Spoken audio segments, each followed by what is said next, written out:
Kisah Nabi Nuh alaihissalam dan Bahtera Raksasa.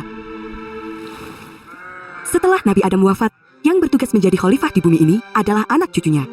Sebagian dari mereka memegang teguh ajaran Nabi Adam, namun sebagian lagi mulai melupakannya. Iblis berhasil menanamkan sifat-sifat buruk kepada mereka. Sudah waktunya untuk beribadah, engkau tidak pulang? Tidak, pekerjaanku masih banyak. Di antara mereka yang mulai menjauh dari ajaran yang benar, masih ada orang-orang yang beriman teguh. Mereka adalah Wat, Suwa, Yahud, Yauk, dan Nasr. 5 orang yang terkenal soleh dan menjadi imam yang diikuti oleh banyak orang. Kalian harus mengingat pesanku ini. Jangan pernah meninggalkan ajaran Nabi Adam. Pesan salah satu imam tersebut. Satu persatu dari 5 imam soleh tersebut meninggal dunia, membuat para pengikutnya merasakan kesedihan yang luar biasa. Siapa lagi yang akan membimbing dan mengingatkan jika kami berbuat dosa? Ratap orang-orang. Iblis memanfaatkan kesempatan ini untuk menggoda mereka. Engkau memiliki keterampilan memahat. Mengapa engkau tidak membuat patung untuk mengenang mereka? Mereka pun terjebak dalam rencana iblis. Para ahli pemahat mulai membuat patung yang mirip dengan 5 imam soleh tersebut. Ajaran Nabi melarangku membuat benda sesembahan. Apakah tindakanku ini benar? Tidak apa, patung ini bukan untuk disembah. Sekali lagi, iblis berhasil menghasut manusia untuk berbuat dosa. Setelah selesai membuat patung-patung itu, mereka mulai berkumpul di satu tempat. Ingatlah, wahai saudaraku, mereka adalah 5 imam yang telah membimbing kita. Janganlah kalian melupakan siapa mereka. Kita membuatnya bukan untuk disembah. Jadi, ini tidak termasuk perbuatan dosa. Begitulah, sedikit demi sedikit, manusia mulai membenarkan tindakan mereka.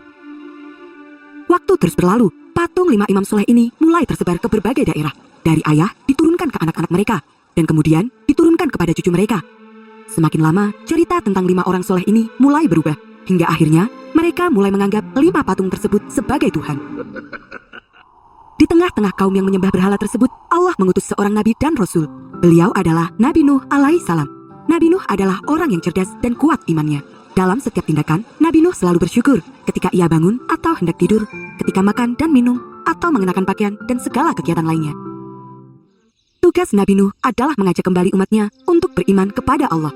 Nabi Nuh berkata bahwa tidak ada Tuhan selain Allah. Sungguh hanya Allah lah yang menciptakan dan memberikan rizki kepada manusia. Dan selama ini, iblislah yang telah menghasut nenek moyang mereka, membuat mereka menyembah patung berhala yang hanyalah sebuah benda mati. Sebagian orang tersadar dan mengakui bahwa yang dikatakan Nabi Nuh benar. Engkau benar, patung-patung ini hanyalah benda buatan manusia. Namun, sebagian besar lainnya justru menentang. Bagaimana bisa aku percaya kepadamu jika istri dan anak-anakmu sendiri tidak mempercayaimu? Pada saat itu, Nabi Nuh sudah menikah dan memiliki 4 anak laki-laki. Sayangnya, istri dan anak-anak Nabi Nuh ini tidak mau meninggalkan ajaran sesat itu. Mereka menolak beriman kepada Allah dan terus menyembah patung berhala. Jangan hiraukan apa yang dikatakan ayahmu. Nenek moyang kita adalah kaum yang saleh. Merekalah Tuhan yang harus kita sembah.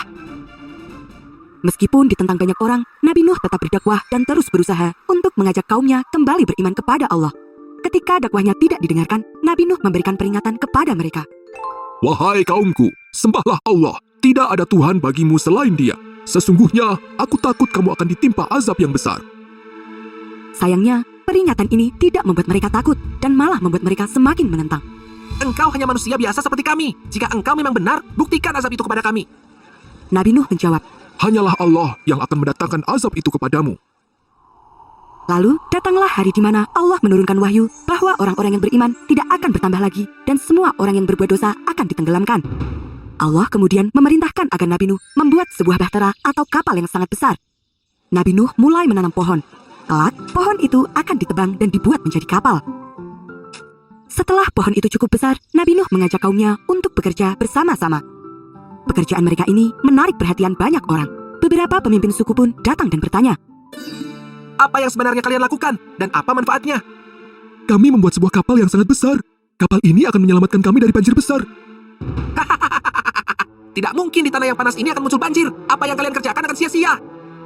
Tidak, Nabi Nuh berkata bahwa azab dari Allah akan segera datang dan orang-orang yang tidak percaya akan terkena hukuman tersebut. sahut pengikut Nabi Nuh lainnya. Namun sayangnya, tidak ada yang percaya pada ucapan mereka. Kapal yang sangat besar itu akhirnya selesai dibuat. Di dalamnya, ada sebuah lumbung yang sangat besar untuk menampung bahan makanan serta kandang-kandang untuk menampung para hewan. Allah memerintahkan agar Nabi Nuh membawa para hewan berpasang-pasangan, jantan dan betina.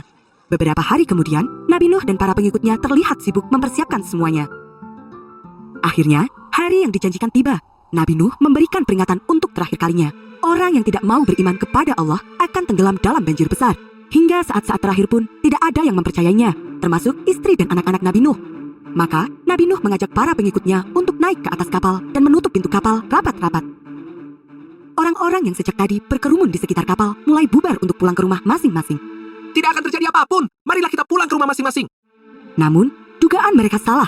Dengan cepat, langit yang tadinya cerah berubah menjadi gelap. Hujan lebat pun turut disertai dengan petir yang menggelegar. Hujan badai turun selama beberapa hari berturut-turut. Air mulai menggenang semakin meninggi. Orang-orang panik dan berusaha mencari tempat berlindung.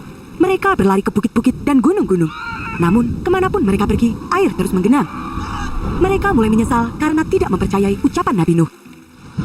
Hujan badai dan angin topan terus berlanjut dalam waktu yang sangat lama. Banjir besar sungguh terjadi. Dalam peristiwa itu, hanya kapal Nabi Nuh saja yang berhasil selamat.